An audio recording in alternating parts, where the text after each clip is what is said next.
નમસ્કાર વિદ્યાર્થી મિત્રો, આજના વિડિયો લેક્ચરમાં બધા વિદ્યાર્થી મિત્રોનું સ્વાગત કરું છું. મિત્રો, આપણે ચેપ્ટર 11 રચનાની આગળ શરૂઆત કરીએ. આગળની રચના જોઈએ કે BC બરાબર 7 સેન્ટીમીટર, ખૂણો B બરાબર 45, ખૂણો A બરાબર 105 હોય તેવો ત્રિકોણ ABC દોરો. પછી એવા ત્રિકોણની રચના કરો કે જેની બાજુ ત્રિકોણ ABC ની અનુરૂપ બાજુઓથી 4/3 ગણી હોય. કે સૌથી પહેલા તો તમારે ત્રિકોણ ABC ની રચના કરવાની છે કે જેમાં BC બરાબર 7 સેન્ટીમીટર હોય, ખૂણો B બરાબર 45 હોય અને ખૂણો A બરાબર 105 હોય. તો સૌથી પહેલા આવા ત્રિકોણ ABC ની આપણે રચના કરી દઈએ. તો BC નું માપ તમને 7 સેન્ટીમીટર આપેલું છે, તો BC બરાબર 7 સેન્ટીમીટર લઈએ આપણે. આપણે એક રેખાખંડ દોરીએ, એનું માપ 7 સેન્ટીમીટર લઈએ. જો મિત્રો 7 સેન્ટીમીટર નો આપણે રેખાખંડ BC દોર્યો. BC ને બંને તરફ થોડાક લંબાવી દઈએ મિત્રો.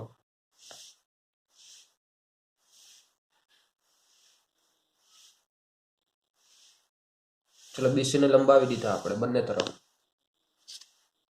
હવે BC બરાબર 7 સેન્ટીમીટર થઈ ગયા. હવે ખૂણો B કેટલા છે? 45 ના માપનો. તો અહીંયા B બિંદુ પાસે 45 ના માપનો ખૂણો દોરવાનો તમારે. 45 ના માપનો ખૂણો કેવી રીતે દોરાય તમે 9મા ધોરણમાં ભણી ગયા છો. ખૂણો દોરવો છે તો આપણે શું કરીએ? B ને કેન્દ્ર તરીકે રાખીએ અને આ રીતે અર્ધવર્તુળ રચી દઈએ.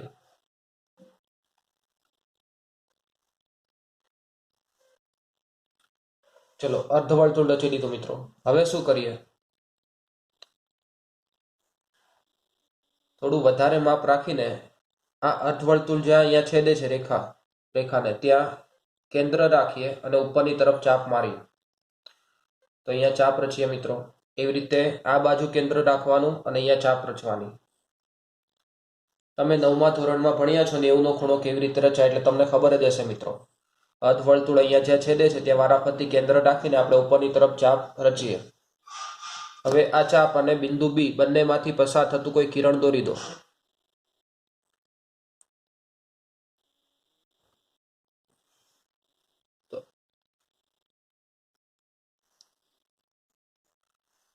આ ખૂણો કેટલાનો થાય મિત્રો? 90નો થાય છે. હવે 90નો દ્વિભાજક રચો એટલે તમને 45 ના માપનો ખૂણો મળી જશે. 90નો દ્વિભાજક રચો એટલે કેટલો થાય મિત્રો? 45. 90 ના અડધા 45 થાય. એટલા માટે દ્વિભાજક કેવી રીતે રચાય પણ તમને ખબર છે. કોઈ પણ ખૂણાનો દ્વિભાજક કેવી રીતે રચાય એ તમને ખબર હોય મિત્રો. તમારે 90નો દ્વિભાજક રચવો છે તો અર્ધવર્તુળ પર 90નો ખૂણો થતો હોય એટલું માપ લઈએ આપણે. જો મિત્રો તમે જોઈ શકો છો અહીંયા મેં 90નું માપ લીધું છે. આટલો ખૂણો થાય 90નો.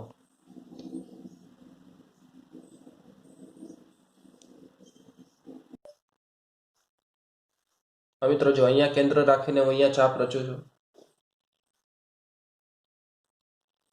એવી રીતે અર્ધવર્તુળ પર જ્યાં છેદે છે ત્યાં કેન્દ્ર રાખીને અહીંયા ચાપ રચી મેં.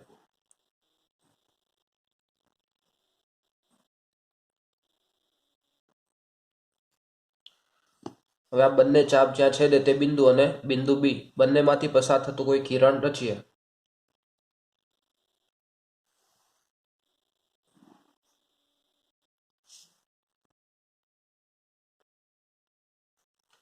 એટલે મિત્રો અહીંયા જે ખૂણો બને છે 45 ના માપનો ખૂણો થશે.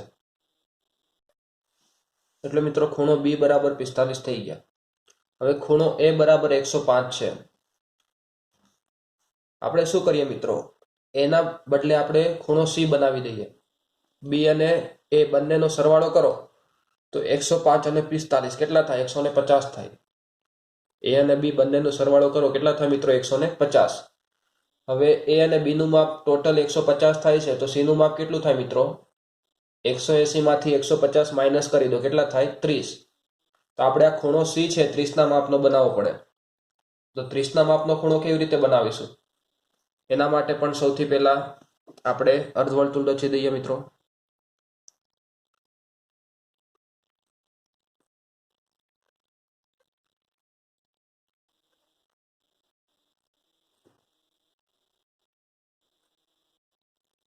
ચલો, અર્ધવર્તુળ રચી દીધું. એટલું જ માપ લઈને અહીંયા કેન્દ્ર રાખીને અહીંયા ચાપમાં રચીએ.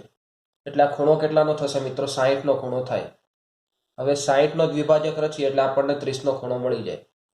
60 નો દ્વિભાજક રચીએ એટલે કેટલાનો ખૂણો મળે મિત્રો? 30 નો ખૂણો મળશે.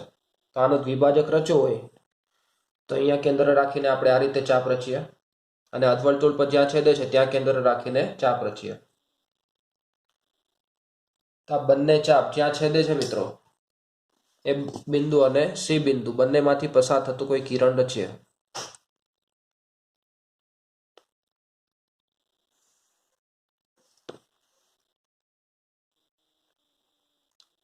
અહીંયા જ્યાં છેદે છે ત્યાં એ નામ આપી દઈએ.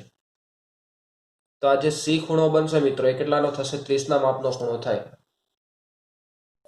હવે મિત્રો કોણ માપકની મદદથી માપી લઈએ એટલે ખબર પડી જાય ખૂણાઓ બરાબર છે કે નહીં. તો જો મિત્રો ખૂણો બી, ખૂણા બી નું માપ એક્ઝેક્ટ 40 અને 50 ની વચ્ચે આવે છે એટલે કેટલું હશે? 45 નું હશે. તો ખૂણો બી બરાબર 45 એ બરાબર છે. ખૂણો સી આપણે 30 ના માપનો દોર્યો છે. ખૂણા સી માટે જોઈએ તો જો મિત્રો આ ખૂણો સી છે એ પણ એક્ઝેક્ટ 30 ઉપર આવે છે એટલે ખૂણો સી પણ 30 ના માપનો છે. ખૂણો એ માપવો હોય તો એ પણ માપી લઈએ. જો મિત્રો ખૂણા એનું માપ, આ જે ખૂણો એ છે આ કિરણ 100 અને 110 ની વચ્ચે આવે છે. 100 અને 110 ની વચ્ચે આવે તો કેટલું થાય? 105 થશે. તો એ પણ બરાબર છે. તો આપણે ત્રિકોણ એબીસી રચી દીધો. જે તમને માપ કીધું છે માપ પ્રમાણેનો ત્રિકોણ એબીસી આપણે રચી દીધો. તો સૌથી પહેલા પોઈન્ટ લખી નાખીએ મિત્રો. શું કર્યું આપણે કે બીસી બરાબર 7 સેન્ટીમીટર લીધા હતા. બીસી બરાબર કેટલા છે મિત્રો? 7 સેન્ટીમીટર. તો બીસી બરાબર 7 સેન્ટીમીટર. ખૂણો બી બરાબર 45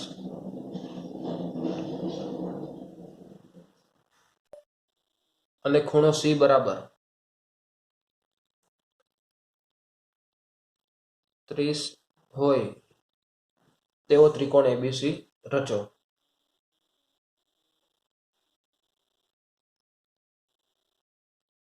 ચલો ત્રિકોણ એબીસી ની રચના થઈ ગઈ મિત્રો. હવે આગળ શું કરવાનું છે કે એવા ત્રિકોણની રચના કરવાની કે જેની બાજુઓ ત્રિકોણ એબીસી ની અનુરૂપ બાજુઓથી 4/3 ગણી હોય. આ મિત્રો અહીંયા ગુણોત્તર આપેલો છે 4/3. કિંમત 1 કરતા મોટી થાય. આ જે કિંમત છે 1 કરતા મોટી હોય તો જે ત્રિકોણ બનશે, નવો ત્રિકોણ બનશે ABCD, એ ત્રિકોણ એબીસી કરતા મોટો ત્રિકોણ બનશે. આપણે ગયા લેક્ચરમાં મિત્રો ભણી ગયા છીએ આ રીતે કે ત્રિકોણ એબીસી ની બાજુઓ કરતા 3/2 ગણી બાજુઓ હોય તેવા ત્રિકોણની રચના કરવાની હતી. એટલે ત્રિકોણ એબીસી અને જે નવો ત્રિકોણ બનતો હતો ABCD, નવો ત્રિકોણ એ ત્રિકોણ એબીસી કરતા મોટો ત્રિકોણ હતો. કેવી રીતે રચના કરી હતી એ તમને યાદ હશે મિત્રો.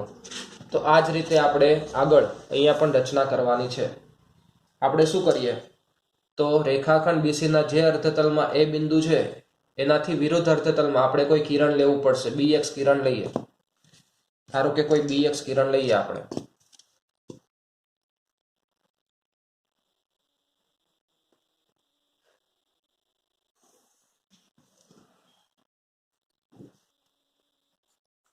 ચલો મિત્રો BX કિરણ લઈ લીધું. હવે કયા ગુણોત્તરમાં તમારે કયો ગુણોત્તર આપેલો છે? 4/3. મોટી સંખ્યા કઈ છે? 4. તો તમારે શું કરવાનું? આ BX કિરણ પર અલગ અલગ બિંદુઓ લેવાના છે. B1, B2, B3, B4 4 બિંદુઓ લેવા પડશે. સરખું અંતર રાખીને 4 બિંદુઓ લઈ લો મિત્રો. તો ચોક્કસ અંતર રાખો પરિક્રમા અને 4 બિંદુઓ લઈએ. તો સૌથી પહેલા B ને કેન્દ્ર તરીકે રાખીને ચાપ રચીએ. અહીંયા B1 બિંદુ, પછી B1 ને કેન્દ્ર તરીકે રાખીને ચાપ રચ્યો એટલે B2, પછી B3 અને આગળ B4. ચલો 4 બિંદુઓ લઈ લીધા આપણે. નામ આપી દઈએ B1, B2, B3 અને B4. ચલો 4 બિંદુઓ આપણે નામ આપી દીધા. હવે શું કરીએ તો હવે B3C આ બંને બિંદુઓને જોડી દઈએ. C અને B3 બંને બિંદુઓને આપણે જોડી દીધા. મિત્રો જે રીતે આપણે આગળ રચના કરી એ રીતે આપણે મુદ્દાઓ પણ લખતા જઈએ એટલે તમને સાથે સાથે ખબર પડતી જાય. ત્રિકોણ એબીસી ની રચના કર્યા પછી આપણે શું કર્યું કે રેખાખંડ BC ના જે અર્ધતલમાં એ બિંદુ છે તેનાથી વિરુદ્ધ અર્ધતલમાં આપણે કિરણ BX લીધું છે કે જેથી અહીંયા જે ખૂણો બને CBX કેવો થાય? લઘુકોણ થાય. તો આપણે લખીએ કે BC ના જે અર્ધતલમાં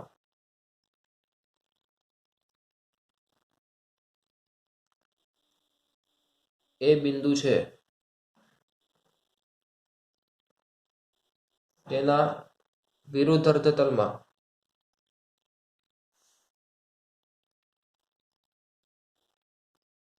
કયું કિરણ લીધું મિત્રો? કિરણ BX.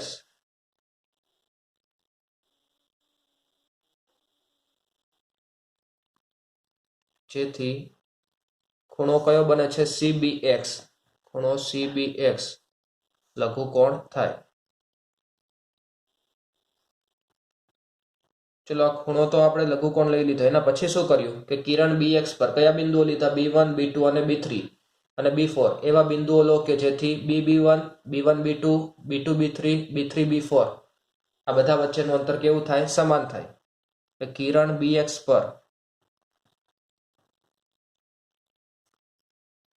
બિંદુઓ કયા કયા બિંદુઓ છે મિત્રો? B1, B2, B3 અને B4 એવા લો કે જેથી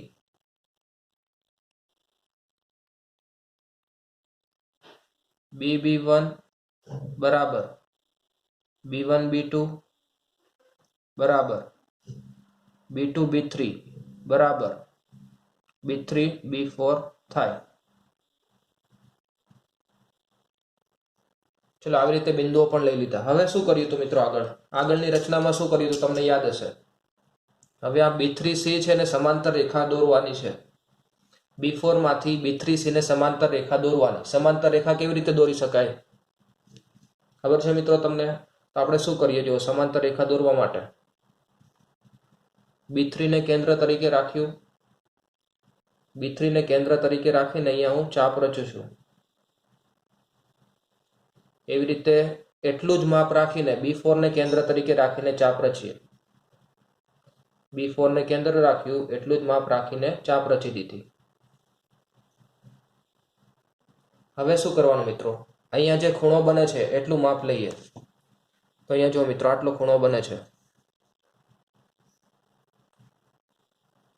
આટલો ખૂણો બને છે ને, તો આટલું માપ લઈ લીધું આપણે. જો તમે ઓકે. હવે અહીંયા કેન્દ્ર રાખીને અહીંયા છેદે એ રીતે ચાપ રચી મેં. હવે આ ચાપ અને B4 બંનેમાંથી પસાર થતી કોઈ રેખા દોરીએ.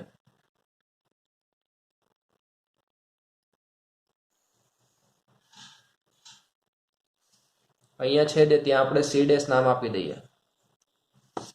તો આ B3C ને સમાંતર રેખા થશે. તો આપણે લખીએ મિત્રો કે બિંદુ B4 માંથી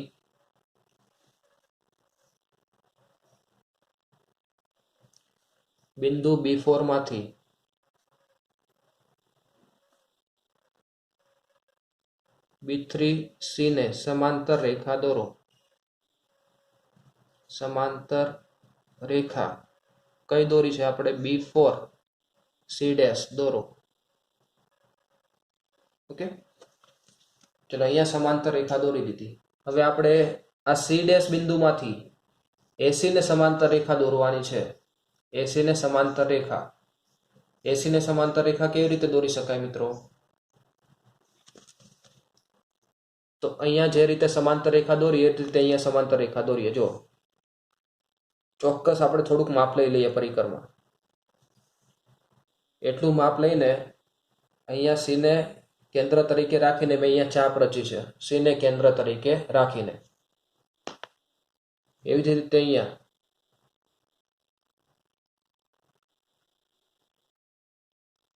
પણ ચાપ રચી દીધી એ રીતે C' ને કેન્દ્ર તરીકે રાખીને. જો મિત્રો અહીંયા આટલો ખૂણો બને છે. આટલો ખૂણો બને છે ને, તમે જોઈ શકો બરાબર કેટલો ખૂણો બને છે. એટલું માપ લીધું આપણે અને અહીંયા મેં કેન્દ્ર તરીકે રાખ્યું છે અને અહીંયા હું ચાપ રચું છું. જે હમણાં ચાપ રચી અને છેદથી ચાપ રચી મેં. હવે આ C' અને ચાપ બંનેમાંથી પસાર થતી કોઈ રેખા દોરીએ.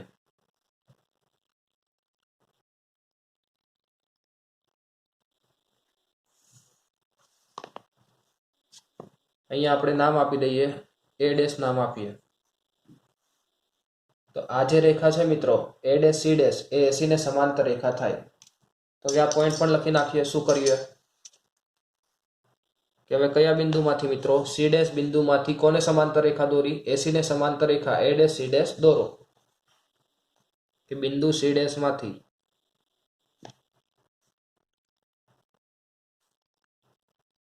એસી ને સમાંતર રેખા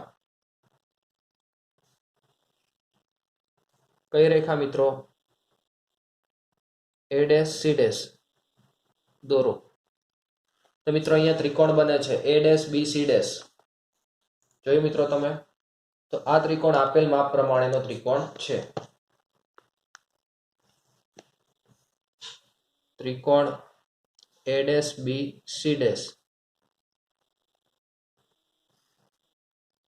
એ માગેલ માપ પ્રમાણેનો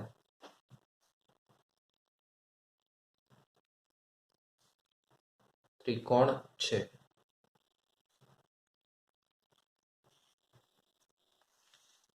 અને આ ત્રિકોણ A dash B C dash ના જે બાજુઓના માપ છે એ ત્રિકોણ એબીસી ની બાજુઓ કરતા કેટલા હશે 4/3 ગણા હશે ખબર પડી ગઈ મિત્રો તમને એકદમ સિમ્પલ રચના હતી કે સૌથી પહેલા તો ત્રિકોણ એબીસી ની રચના કરવાની હતી જેમાં બીસી બરાબર 7 સેન્ટીમીટર હોય ખૂણો બી બરાબર 45 હોય ખૂણો એ બરાબર 105 એટલા માટે આપણે ખૂણો બી 45 નો રાખ્યો એ અને બી બંને ખૂણાનો સરવાળો કરો તો 150 થાય છે તો ખૂણા સી નું માપ કેટલું થાય 150 180 માંથી 150 માઇનસ કરો એટલે ખૂણો સી કેટલાનો થાય 30 ના માપનો થાય એટલે અહીંયા 30 ના માપનો ખૂણો રચ્યો છે મિત્રો આપણે એટલે ત્રિકોણ એબીસી આપણે સૌથી પહેલા રચી લીધો એના પછી આપણે રેખાખંડ બીસી ના જે અર્ધતલમાં એ બિંદુ હતો એનાથી વિરુદ્ધ અર્ધતલમાં બીએક્સ કિરણ લીધું બીએક્સ પર 4 સરખા ભાગ થાય તેવા બિંદુઓ બી1 B2 B2 B3 B3 B4 થાય તેવા બિંદુઓ B1 B2 B3 અને B4 લીધા એના પછી અહીંયા સમાંતર રેખા દોરી છે B3C ને સમાંતર રેખા દોરી અને પછી AC ને સમાંતર રેખા દોરી એટલે ત્રિકોણ A dash B C dash મળે છે જે માગેલ માપ પ્રમાણેનો ત્રિકોણ છે તો મિત્રો આજના લેક્ચરમાં અહીંયા સુધી રાખીએ આગળની રચના આપણે આગળના લેક્ચરમાં જોઈશું